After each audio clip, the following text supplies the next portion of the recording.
Cette vidéo est sponsorisée par Grigori Raspoutine, l'homme qui a survécu au poison, aux balles et à la noyade, prouvant que parfois les vieilleries russes sont juste plus difficiles à tuer. Ah, l'automne en Europe de l'Est. Les feuilles tombent, les températures chutent, et dans le ciel, on ne voit plus des oiseaux migrateurs, mais des bombardiers stratégiques qui s'échangent des amabilités à Mach 2. Bienvenue au grand spectacle de la dissuasion, édition 2025, sobrement baptisé Zapad. Un mot qui veut dire « ouest » en russe, au cas où le message ne serait pas assez clair. Pendant que l'US Air Force fait vrombir ses bons vieux B-52 au-dessus du continent, pour rassurer ses vassaux, le Kremlin, lui, a sorti sa propre collection de reliques mortelles pour une démonstration de force grandeur nature. Une sorte de dialogue de sourds à coups de simulation d'apocalypse. Et au cœur de ce ballet mécanique, on trouve un vieux briscard, une machine conçue à la fin de la guerre froide, mais qui refuse obstinément de prendre sa retraite. Le Tupolev Tu-22M3. Cet appareil, contemporain du très chic bombardier furtif américain B-2, est un peu le grand-père musclé de l'aviation russe. Moins endurant que les colosses intercontinentaux Tu-160 ou Tu-95, il ne reste pas moins un formidable distributeur de mauvaises nouvelles. Et récemment, lors de l'exercice Zapad, ces équipages se sont entraînés à perturber les systèmes de contrôle et à détruire des infrastructures critiques. En clair, ils ont répété comment transformer une capitale européenne en un parking à ciel ouvert. Une procédure standard, bien sûr.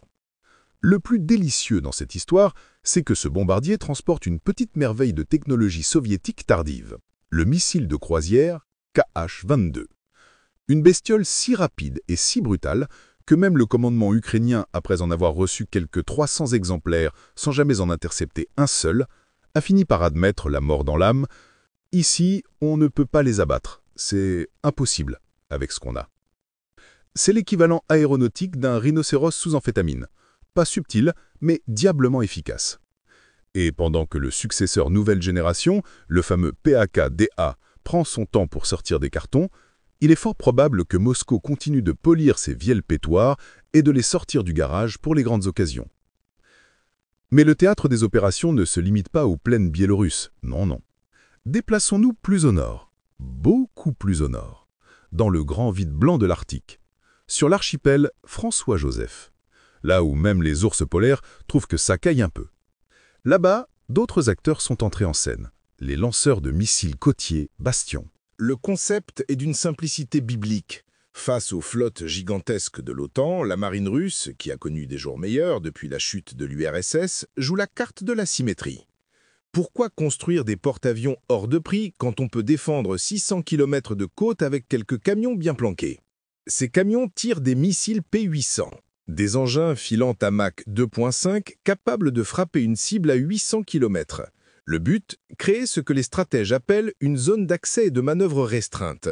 En langage humain, ça veut dire si votre flotte s'approche, elle finit au fond de l'eau, et on discute après. Et bien sûr, il y a la suite, le grand frère, le Zircon.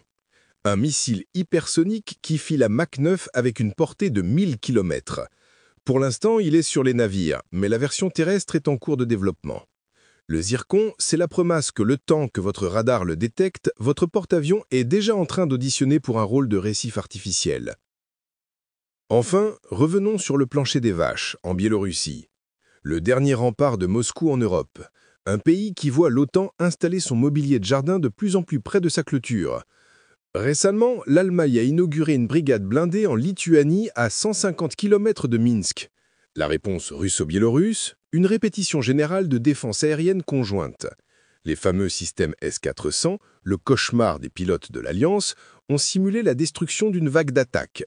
Mais le plus ironique, c'est l'usage des systèmes portables IGLA.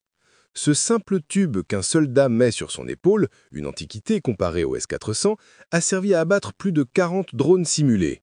Et la blague ultime, ce sont des versions ukrainiennes de ce même système qui ont réussi à descendre des chasseurs-bombardiers russes Su-34 ultramodernes. Comme quoi, en matière de guerre, la technologie n'est pas toujours tout. Au final, Zapad 2025 n'est pas un simple exercice, c'est une performance, une pièce de théâtre macabre où chaque missile tiré, chaque bombardier qui décolle, est une ligne de dialogue adressée à l'Ouest. C'est ce que j'appelle la poupée. La parade ostentatoire d'ustensiles de pulvérisation et d'éradication express.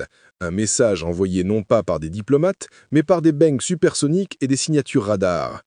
Un théâtre de l'absurde où les acteurs sont des missiles et le public prie pour ne jamais voir le troisième acte.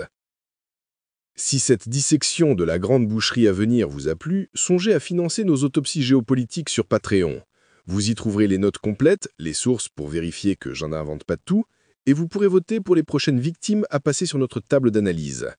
Et pendant que vous y êtes, tapez sur ce pouce en l'air comme s'il s'agissait du bouton rouge. Ça ne lancera pas l'apocalypse, mais ça aidera l'algorithme à faire son travail de propagande. C'est la moindre des choses.